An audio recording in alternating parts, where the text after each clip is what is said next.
देखो प्रत्येक राजनीतिक दल युव पीढ़ी को प्रमोट करने दरकार और बीजेडी बर्तमान जो प्रमोट कर स्वागत योग्य पदक्षेप बोली कह निश्चित भाव में प्रति इलेक्शन से किसी नुआ पीढ़ी को प्रमोट करती बीजेडी बर्तमान हूँ सब गुरुत्वपूर्ण समय है गोटे पीढ़ी परिवर्तन होगा जाऊँगी बीजेडी गोटे एक प्रकार गोटे बर्तमान नुआ ट्रेंड बीजेडी सेट हो तेणु जो मैंने आम देखुचे अधिकांश जो मैंने पूर्वतन नेता थे से दायित्वमान को ही बीजेडी प्रमोट करुच्ची देखते विजय महापात्र अनेक बीजेडी से बीजेडी तैयारी बेलू थे बीजेडी जड़े बीजेडी गठन में गोटे प्रमुख भूमिका था पु आजेडी को नलिनी महांती पु अनेक अनेक नेता जो मैंने अनेक समय पूर्वधार पूर्व भाग थे प्रमुख भूमिका ग्रहण करते जेनेरेशन नेक्स्ट जेनेरेशन को अणा बीजेडी बर्तमान देखिए आज होल बीजेडी गोटे नुआ ढांचा भितर को जाऊँगी एमानकर बापा परिवार जो मैंने थिले बीजेडी रे से माने बीजेडी जो ढांचा बीजेडी से थिला एवं बीजेडी बर्तमान ढांचागत परिवर्तन गोटे लक्ष्य करा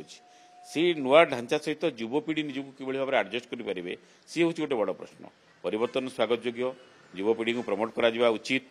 एवं ता सांगे बीजेडी जो भाव में प्रमोट कर दल मैंने करवा उचित और सबुठ बड़ कथा है ये जो ढांचागत परिवर्तन बर्तमान होची ढांचागत परिवर्तन को लिगासी परिवर्तन आम कहीपर निश्चित भाव में जो स्ट्रक्चरल चेंज बर्तमान होची दल में से परिवर्तित परिस्थिति सहित युवपीढ़ी किभली भाव में नुआ दायित्व आसुँच से भाव में निजक एडजस्ट करें सी हूँ बर्तमान समय सब बड़ प्रश्न देखो ये गोटे बड़ प्रश्न सब भोट जनता तांकर जो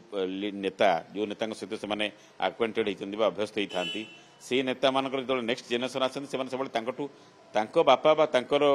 जी पूर्वसूरी थे से भाया परफॉर्म करने चाहती जोटा कि संभवपर नुहे केबे भी संभवपर हो पार ना सी गोटे पीढ़ीर लोक सी गोटे प्रकार ढांचार कम कर गोटे व्यवस्था भितर कम कर गले एमाने नुआ जेनेरेशन जो मैंने आसुँच गोटे नुआ व्यवस्था भितर दे कम करा पड़ो एम समस्त एजुकेटेड पिला बर्तमान आसुँच